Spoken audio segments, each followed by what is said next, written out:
कन्हैया बिलारी, जब मैं ये कहता हूं कल पूरा का पूरा नेशनल मीडिया, बिहार का मीडिया इसी खबर को ट्रैक करता दिखाई दे रहा होगा, मैं गलत तो नहीं कह रहा हूं?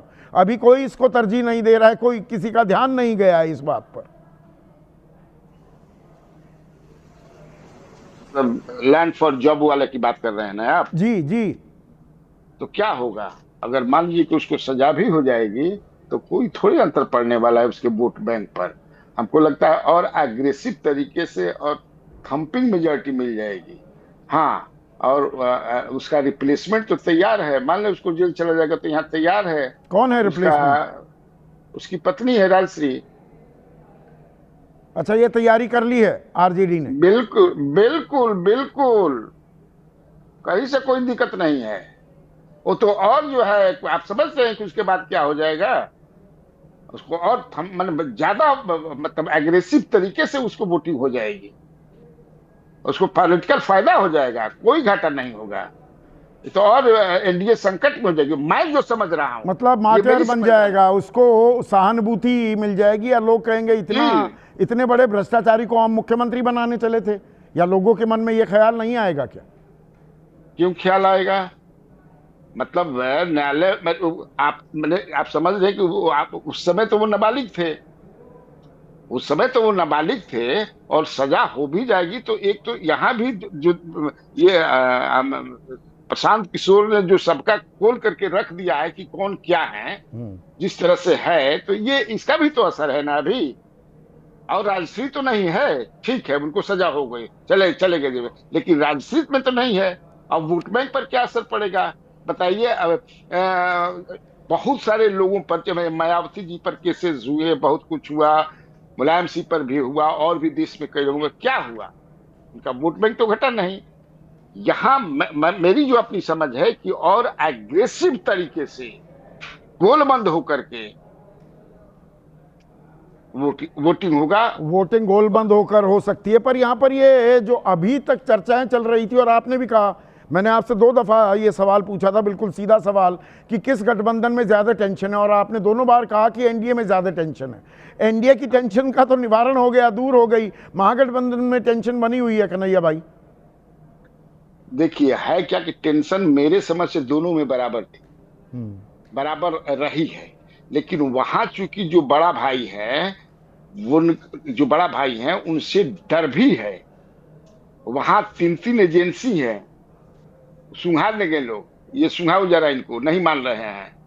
इसीलिए अब ये कह रहे हैं, राजीव रंजन मेरे मित्र हैं, ये कह रहे हैं कि खुशी खुशी मान गए, मांझी जी खुशी से मान गए हैं, उपेंद्र कुशवाहा खुशी से मान। उपेंद्र कुशवाहा तो बेचारे गिड़गिड़ा रहे थे कि मैं ये चाहता हूं कि मुझे ये मैसेज न जाए कि सबसे कमजोर हम ही हैं। अगर हमारा छाव कीजिएगा, मांझी जी का साथ कीजिएगा, तो मतलब हम सबसे कमजोर हैं इस गठबंधन में। तो बराबर बराबर भी होना चाहिए, मैंने कुछ ऐसी रास्ता कि मुझे लगे नहीं, तो ये भी मान गए, तो खुशी खुशी थोड़े माने हैं, ऐसा नहीं है। हाँ, लेकिन बड़ा भाई ऐसा है कि मनवा दिया नहीं, पर चिराग पासवान बाजी मार ले गए क्या? 29 सीट ले गए। बिल्कुल, वो तो बाजी मार गए, ये अनएक्सपेक्टेड है, सबके लिए अनएक्सपेक्टेड है। और इसीलिए मैं राजीव रंजन से सवाल पूछ रहा था कन्हैया भाई कि क्या जेडीयू मुतमईन है, वो आसानी से ये बात के लिए तैयार हो गई कि जो उनके लिए कांटा था गले की हड्डी, वो 29 सीट ले रहा है? मजेदार भाई संदीप भाई, ये है मजेदार बात कि जेडीयू अभी तक एक भी सीट इनके लिए नहीं छोड़ी है।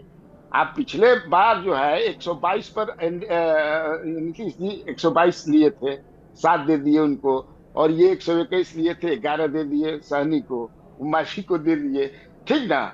लेकिन नीतीश कुमार या इनकी पार्टी एक भी अभी तक, जो हमारी जानकारी है, ये मांग रहे हैं सीट जेडीयू के खाते में जो है, वो अभी तक नहीं मिले। अभी तो देखिए आने वाले दिनों में उसके लिए होगा। नहीं, मुझे जो जानकारी मिली, मैंने भी एलजेपी वालों से बात की, उन्होंने कहा 29 में से 25 ठीक ठाक सीटें मिल गई हैं।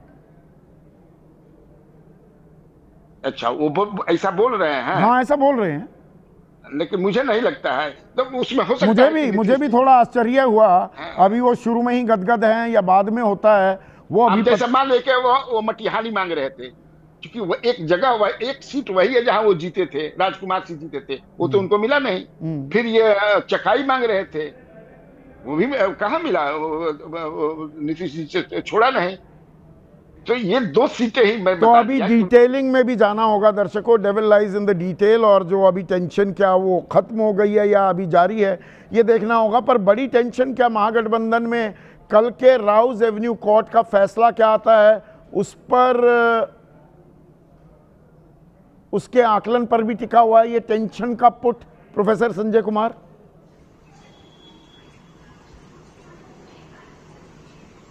बिल्कुल नहीं, एक कयास लगाया जा रहा था कि आखिर तेजस्वी जी को मुख्यमंत्री का चेहरा नहीं घोषित कर रही है कांग्रेस, उसके पीछे ये 13 तारीख भी था कि कहीं 13 तारीख को कोर्ट का क्या रुख होता है, कोर्ट कौन सा स्टैंड लेती है, इसके आधार पर कांग्रेस अपने पत्ते खोलेगी। ठीक है, वो सीट शेयरिंग की बात की जा रही थी कि जब तक सीट शेयरिंग का फैसला नहीं होगा तब तक मुख्यमंत्री के तौर पर तेजस्वी जी की घोषणा कांग्रेस पार्टी नहीं अगर करेगी। फैसला खिलाफ आ जाता है, प्रोफेसर साहब, कन्हैया कह रहे हैं कि सहानुभूति की लहर होगी, सुशील पूनिया है हमारे दर्शक करनाल वासी हैं, वो कह रहे हैं अगर फैसला तेजस्वी के खिलाफ आया तो आरजेडी के लिए मुश्किल होगी। एक और दर्शक है सुभाष जाट, वो कह रहे हैं कि एनडीए को फायदा होगा। फैसला खिलाफ जाता है तेजस्वी के तो किसको फायदा होगा, किसको नुकसान?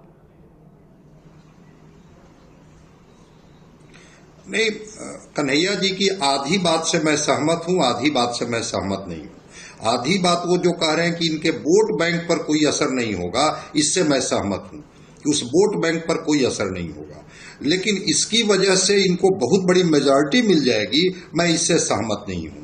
हाँ ठीक है, पत्नी का चेहरा सामने लाया जा सकता है, हालांकि ये सब अभी हाइपोथेटिकल चीजें हैं कि हो सकता है कि राजश्री को चेहरा बना करके, और चूंकि महिला रहेगी और वो बिहार में पूरे तरीके से अगर एड्रेस करेगी और गठबंधन के साथ ही भी उनको चेहरा मान करके अगर चुनाव में जाएगी तो निश्चित रूप से इसका फायदा होगा। नहीं, पहले तो ये जो पहेली बना हुआ है, दिल्ली सिर्फ अदालती आदेश के चलते आए हैं, वो फैसला सुनने आए हैं, या दरअसल कांग्रेस के साथ बातचीत भी होगी, इसमें थोड़ा असमंजस बना हुआ है, इसे आप कैसे रीड कर रहे हैं? नहीं, बातचीत के लिए आए हैं, नहीं बातचीत करने के लिए आए हैं। वो अदालती फैसला तो एक प्रक्रिया है, वो तो उनको 13 तारीख को आना ही था, राबड़ी जी को भी आना था, लालू प्रसाद जी को भी आना था, तेजस्वी जी को भी आना था, वो तो एक जो कोर्स है उसका उसके तहत। लेकिन मुख्य उद्देश्य है जिसके बारे में इशारा कर रहे हैं मुकेश सहनी कि भाई सारे बड़े चिकित्सक जब दिल्ली में ही हैं तो अब कुछ चीजें गड़बड़ भी है तो वहां पर ठीक कर ली जाएगी। तो मैं मानता हूं कि ये सीट शेयरिंग के फॉर्मूले को सुलझाने आए हैं, और हो सकता है कि कल शाम तक इंडिया गठबंधन का भी एक जो निर्णय है वो सामने आ जाए कि हाँ हमने भी सुलझा लिया कि कांग्रेस इतना पर मान गई, आरजेडी इतना पर मान गई, लेफ्ट की पार्टी और मुकेश सहनी को चिराग यहाँ पर चिराग विनर दिखाई दिए हैं, 29 सीटें लेने में कामयाब हुए। अब कांग्रेस जो 60 मांग रही है, तेजस्वी 50, आपको लगता है कि 50 में तेजस्वी निपटा देंगे कांग्रेस को, या कांग्रेस 60 ले जाएगी? 50 में नहीं भी निपटाएंगे तो 54 में निपट जाएगी कांग्रेस। और वीआईपी यही ना कह रही है कि भाई हमको 54, कमजोर सीट अच्छा मत वीआईपी दीजिएगा। 30 सीटें मांग रहे हैं मुकेश सहनी, 15 से 18 मिलेंगी या 30 के करीब भी जा सकता है आंकड़ा? नहीं भैया, वीआईपी का तो एक मैंने कमेंट देखा था कि हमें सीट 14 मिले या 44 मिले, लेकिन डिप्टी सीएम का पद हमें मिलना चाहिए। तो जब वो खुद 14 की बात कर रहे हैं तो वीआईपी के हिस्से में जितनी सीटें ये गठबंधन के साथ ही देंगे, वीआईपी उतने पर ही चुनाव, जैसे जीताराम मांझी जी कहे ना कि भाई हम देश हित के लिए ये निर्णय ले रहे हैं, हाँ, तो वो मान जाएंगे, निर्णय ले रहे हैं। अब ऐसे में लेफ्ट के साथ भी थोड़ा अन्याय होता दिख रहा है क्या आपको? लेफ्ट का, खास सीपीआई एमएल का सबसे अच्छा स्ट्राइक रेट था पिछली दफा महागठबंधन में, वो 64 सीटें मांग रहे हैं, 35 तक ही देने की बात कर रही है आरजेडी। कहां तक जाएगा आंकड़ा, या उतना ही रह जाएगा? नहीं, लेफ्ट मान जाएगी। सीपीआईएमएल का स्ट्राइक रेट अच्छा था कि उनको 19 सीटें दी गई थी और 12 जीत गए थे। लोकसभा में भी उनका स्ट्राइक रेट अच्छा रहा कि 2-2 उनके सांसद जीत करके आ गए। तो मैं मानता हूं कि थोड़ा सा सीपीआईएमएल की सीटें ये बढ़ा देंगे। सीपीआई और सीपीएम मान जाएगी मेरे समझ से।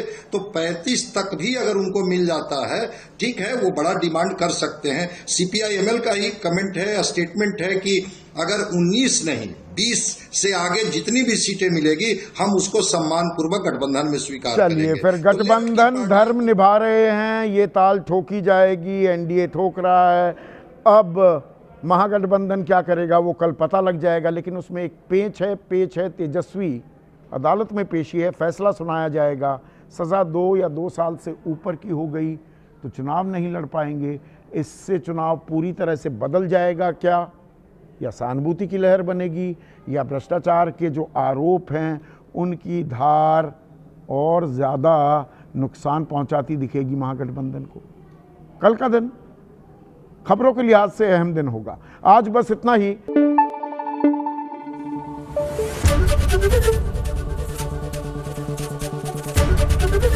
एबीपी न्यूज आपको रखे आगे।